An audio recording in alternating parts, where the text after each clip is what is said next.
But Rogers in the 25th century.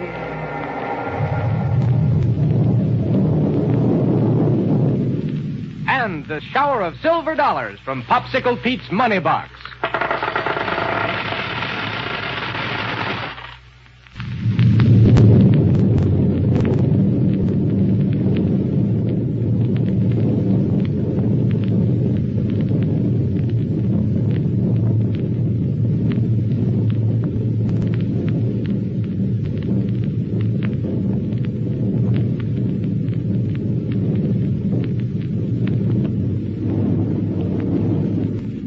Now, without wasting any time, we're going to pick up our story on the surface of the moon, just as Buck and Wilma discovered that they'd been tricked by Killer Kane and Aardala. Now, here we go, 500 years into the future. A rocket ship. It's gone. Oh, that rocket blast knocked me over. Here, get up quick. Kane and Aardala must have hidden behind some of these rocks out here, and they sneaked into our ship as soon as we left it. Buck, they've got Doctor Heur aboard with them. We've got to go after them. Right. And we'll use this ship of Kane's. Well, go ahead. Get into it and take the controls. I said that a chase between these two equal ships was of no use. But this time there's nothing else to do. Here now. Close the metal door and we'll get underway.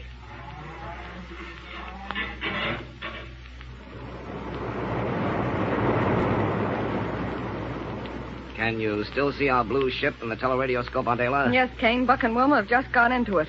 So they can head right out here after us, of course.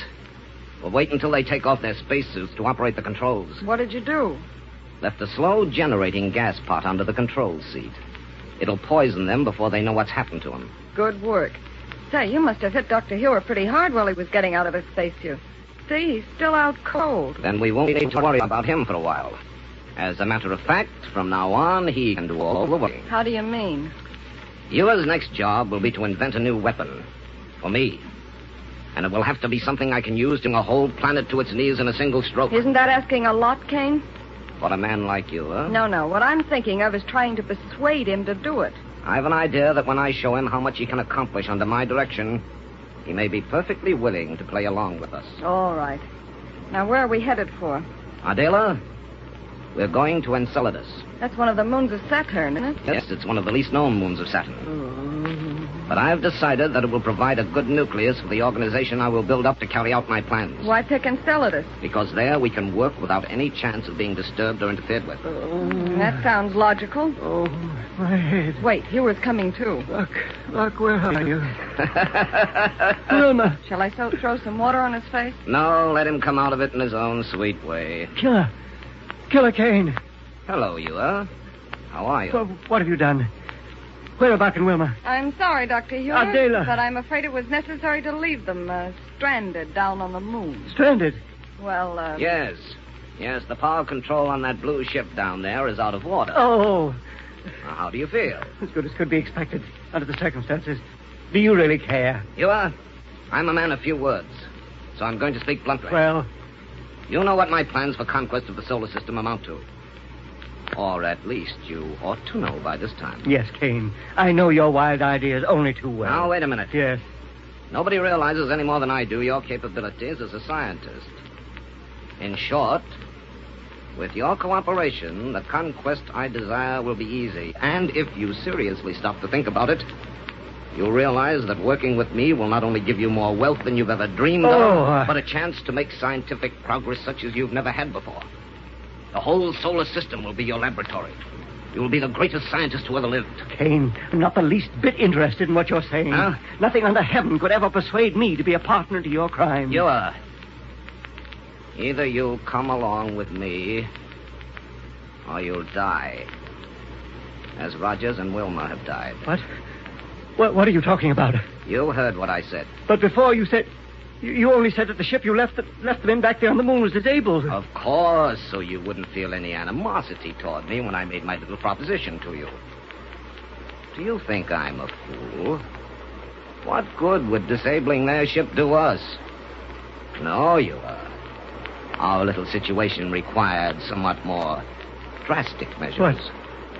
What did you do? Beneath your dear friend Buck's control seat is a small beaker of chemicals, which right now are generating a deadly gas. Oh.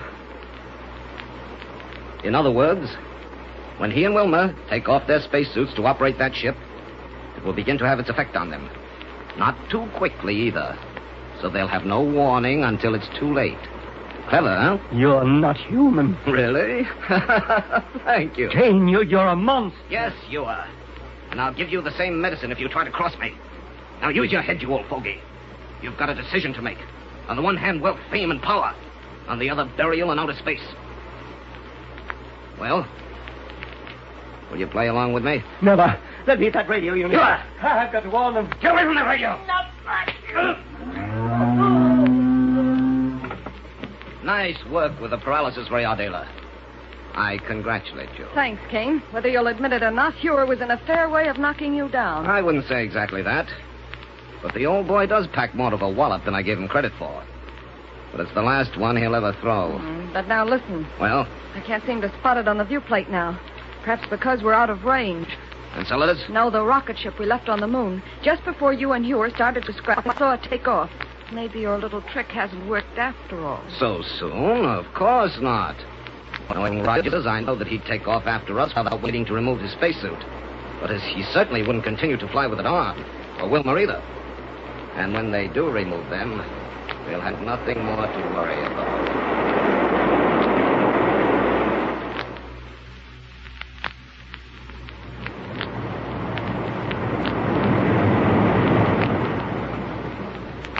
With me, Wilma, that's the fastest takeoff we ever made.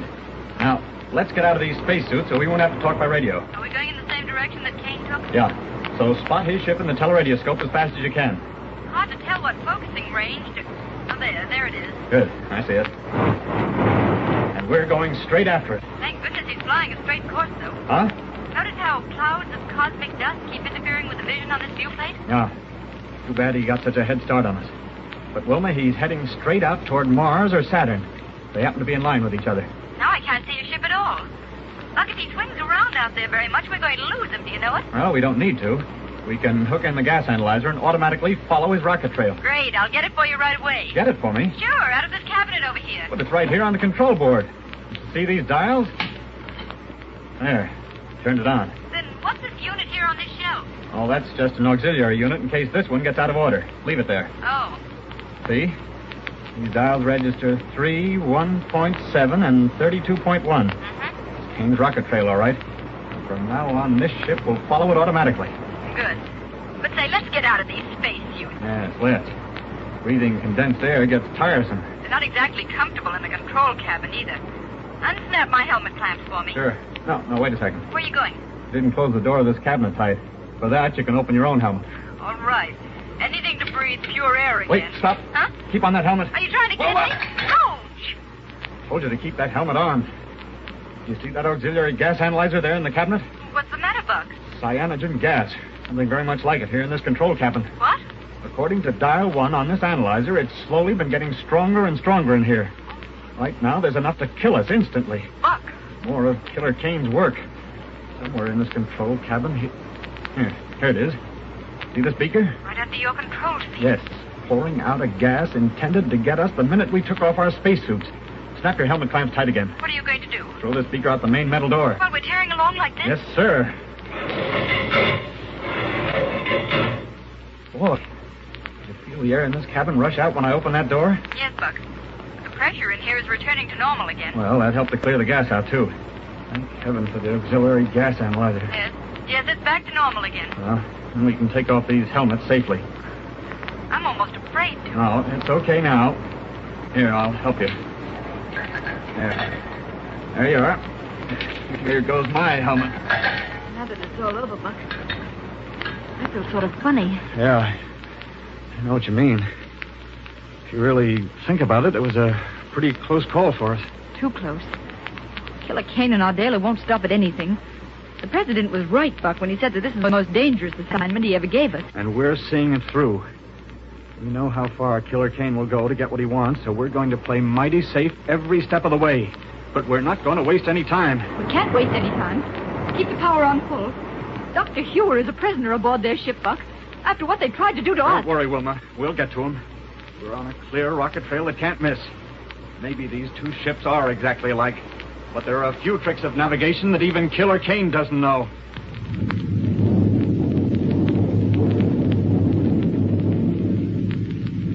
Yes, and I'll bet Buck and Wilma do get to Dr. Heur and rescue him from the arch criminals. But how? And I wonder what Buck meant when he said that there are a few tricks of navigation that Killer Kane doesn't know. Well, I'm afraid we'll have to wait for the next episode.